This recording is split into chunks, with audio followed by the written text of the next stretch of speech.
መጽሐፍ ቅዱስ እንገዛለን፣ ግንስ አንድ ቀን እንኳን እናነባዋለን። ይህ ዓለማዊነት ቀስ በቀስ ሃይማኖተኝነትን ስለሚያጠፋ ወገኖቼ ተመልከቱት። ያንን ዓለም ባዶ እስኪቀር ድረስ አድርሰውታል። በመጽሐፍ ቅዱስ ላይ ያለውን እግዚአብሔርን ለዚህ ዘመን ትውልድ እንዴት አድርገን ነው የምንነግረው? አሁን ይህን እግዚአብሔር ይቀበለናል ትውልዱ ይሉላችኋል። የልጆቿን የባህል ብዝሃነት ትቀበላለች፣ የልጆቿን የቋንቋ ብዝሃነት ታከብራለች።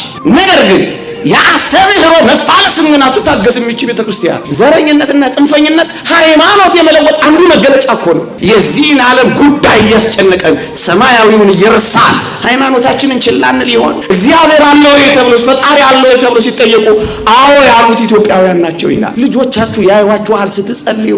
የቤተሰብ ጸሎት አላችሁ፣ ማታ ማታ ትንበረከካላችሁ፣ እግዚአብሔርን ትጠሩታላችሁ።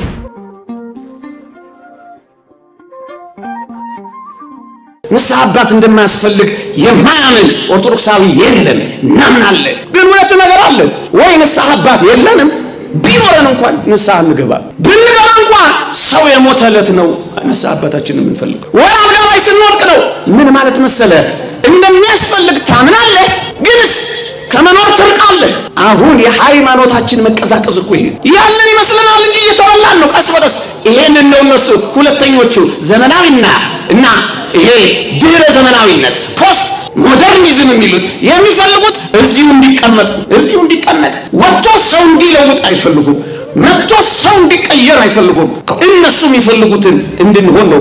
መጽሐፍ ቅዱስ እንገዛለን። አሁን እርግጠኛ ነኝ መጽሐፍ ቅዱስ የለንም። መጽሐፍ ቅዱስ እንገዛለን፣ ግንስ አንድ ቀን እንኳን እናነባዋለን ከጥቂቶች በቃ። ወይ መጥፎ ህልም ማባረሪያ ትራሳችን ስር እናስቀምጠዋለን፣ ወይ አባ ከለታት አንድ ቀን ሲመጡ ጠረጴዛ ላይ እናስቀምጠዋለን። እየሰማችሁ ነው። ሸልፋችንን ማሞቂያ ነው የሆነው፣ ልባችን ግን እየበረደው ነው። ምን ሆነ መሰላችሁ?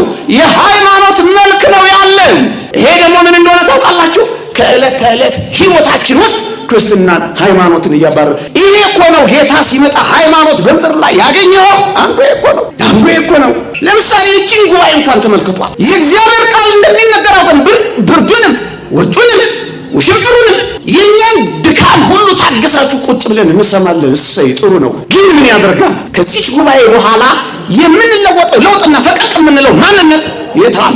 እሱ እኮ የሚያስፈልገው ምን ይዘን ነው ምን ሄደው? አሁን ከየጉባኤው ሴሬሞኒ እኮ አይደለም፣ ይሄ ህይወት ነው ወገኖች። ዓለማዊነት የሚሰራው አደገኛውን ስራ ነው ያሳዩአችሁ። የኛ ህይወት መስሪያ ቤት ውስጥ፣ የኛ ህይወት ጓዳ ውስጥ፣ የኛ ህይወት ባላችን ላይ፣ የኛ ህይወት ጓደኞቻችን ውስጥ፣ የኛ ህይወት ዴስካችን ላይ፣ የኛ ህይወት መንደራችን ውስጥ የለም። መቁረብ እንዳለብን እናምናለን። ግንስ የተቀደሰው አገልግሎት ለተቀደሱ ጥቂቶችና ህፃናት ብቻ ይተዋል፣ ለታመሙ አረጋውያን ብቻ ይሆናል። ብዙዎቻችንስ ምን ማለት ነው? መቅደስ ውስጥ ብቻ ተቆልፎበት ነው ያለው። እኛ ቤት አይሄድም፣ እኛ ጓዳ አይገባም፣ እኛ ልብ ውስጥ ስራ አይሰራም። ይሄ ምን ማለት ነው? ዓለማዊነት ማለት ይሄ እኮ ነው ወገኖች። አሁን ያልኳችሁን በዕለት ተዕለት ህይወት ውስጥ እንዳይኖር ይልቁንም የተቀደሰው አገልግሎት በመቅደስ ብቻ እንዲኖር ነው የሚፈልጉት። ይህ አንደኛው አስቸጋሪው ነገር ነው፣ ከባዱ ነገር ነው ወገኖቼ። ዓለማዊነት በዋናነት ወገኖቼ በጣም የሚያማልሉና በጣም የሚማርኩ ዓለምን በሰው ልጆች ፍላጎቶች ወይም እሴቶች ላይ በመመስረት የሚመለከቱ እይታዎች በማምጣት ለሰው ልጆች ምድራዊ ጉዳዮች የላቀ ቦታ እንዲሰጡ በማድረግ ማባከን ነው የያዝነው። ባክነናል ብዙዎቻችን። ቅድም እንዳልኳችሁ የዚህን ዓለም ጥቂት መከራ በመታገስ ለሚመጣው ዓለም ለመኖር የሚኖር ነው። እሱ ነው መንፈሳዊ ሕይወት፣ እሱ ነው ክርስቲያን፣ እሱ ነው ሃይማኖተኛ። ለምድራዊና ለጊዜያዊ ደስታ ሲል ግን ትዳሩን የሚበትል፣ የልጅነት ሚስቱን የሚገፋ፣ ወንድሙን የሚያሳድድ፣ ወገኑን የሚነጥቅ፣ ሰውን የሚያስከፋ፣ ትከሻ ለትከሻ የሚለካካ፣ የቤተ ክርስቲያንን መድረክ መወዳደሪያ ከፍ ሲልም መፎካከሪያ የሚያደርገው እሱ ዓለማዊ ነው። ተበልቷ ምንድን ነው ይሄ ዓለማዊነት ወገኖቼ? ይሄ ዓለማዊነት ቀስ በቀስ ሃይማኖተኝነትን ስለሚያጠፋ ወገኖቼ ተመልከቱት። ያንን ዓለም ባዶ እስኪቀር ድረስ አድርሰውታል። ባዶ እስኪቀር ድረስ እንኳን አይደለም ተራው ምእመን፣ ተራው ሰው ቸርቾች የሚሏቸው እና አንግሊካን ቸርች እንኳን ሳይቀሩ ምን አይነት ጥያቄ እየጠየቁ እንደሆኑ ታውቃላችሁ? እስኪ ስሙት በሞቴ። ግብረ ሰዶማውያንን የቸርቾቻችን አባል የምናደርገው እንዴት ነው ብለው ውይይት ይዘዋል። አየህ፣ ቸርች የሚሉትን ሳይቀር ዘመናዊነትና ዓለማዊነት ስለዋጣቸው ተሸንፈዋል። ምን ማለት መሰለ?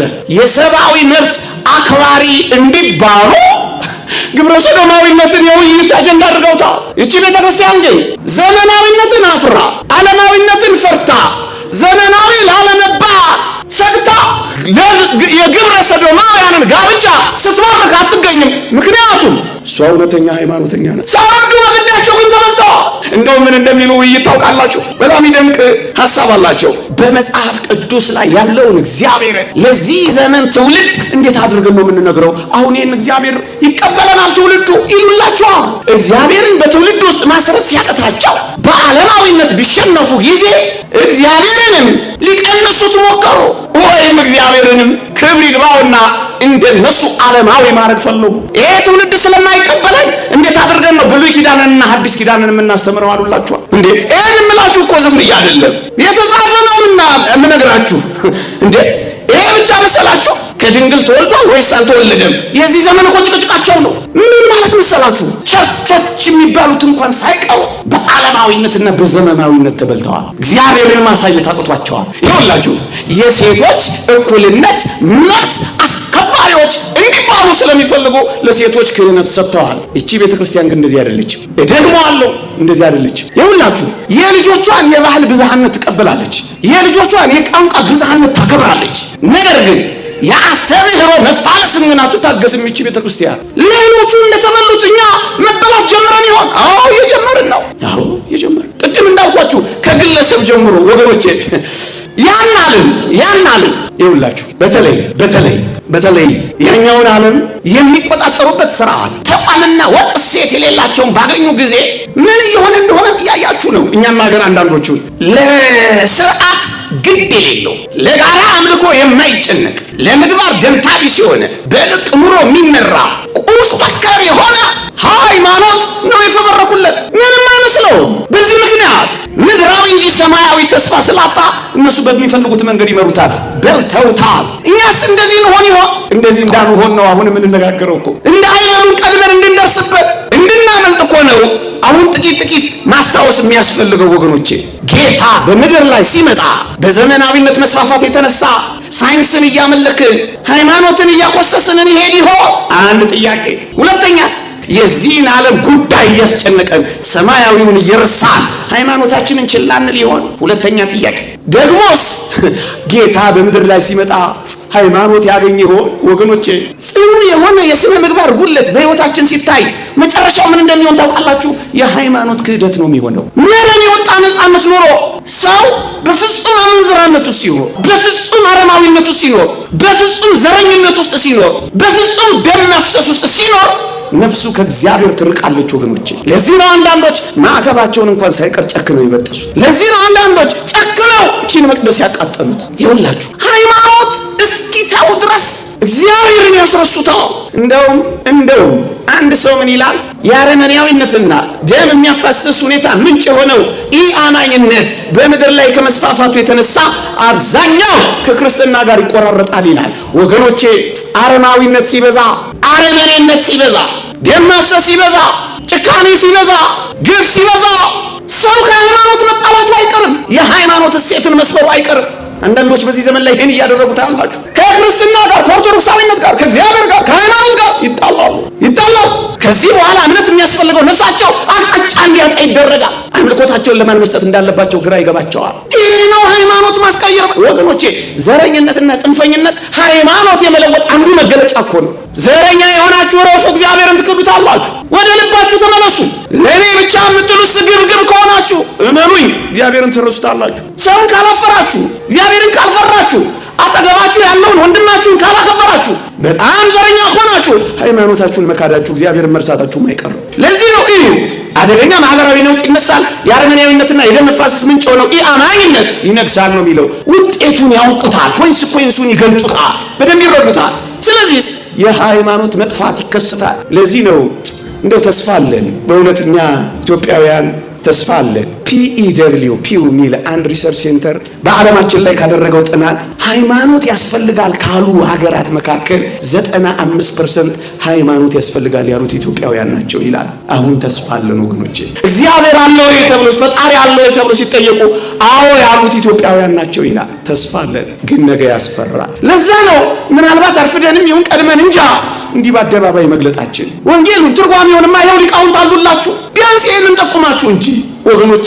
የሰው ልጅ በባርነት ከመገዛቱ በፊት አስተሳሰቡ ከመንፈሳዊ ወይም ወደ ስጋዊ መሸጋገር አለበት ይላሉ። ይሄ ክሌር ቻምበር የሚባል ሰው የተናገረው ንግግር ነው።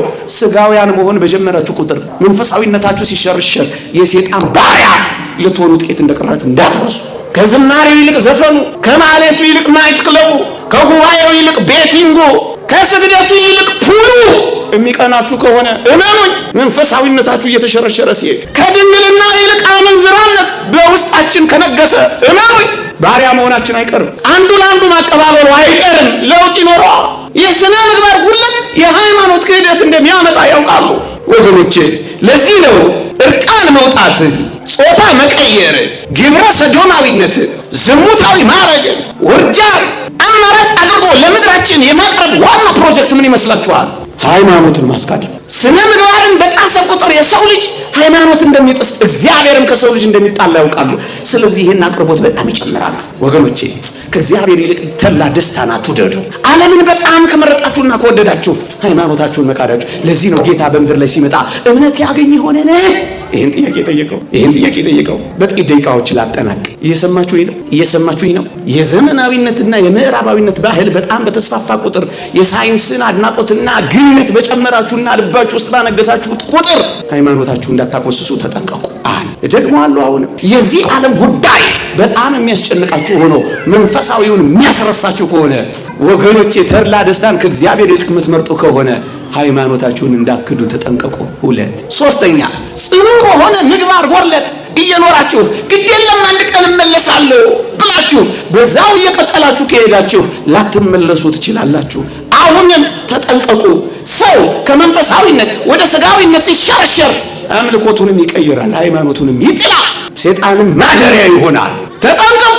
በጣም አረመኔዎች፣ በጣም ደም አፍሳሾች፣ በጣም ዘረኞች፣ በጣም ሰው ጠሎች ከሆናችሁ አትጠራጠሩ።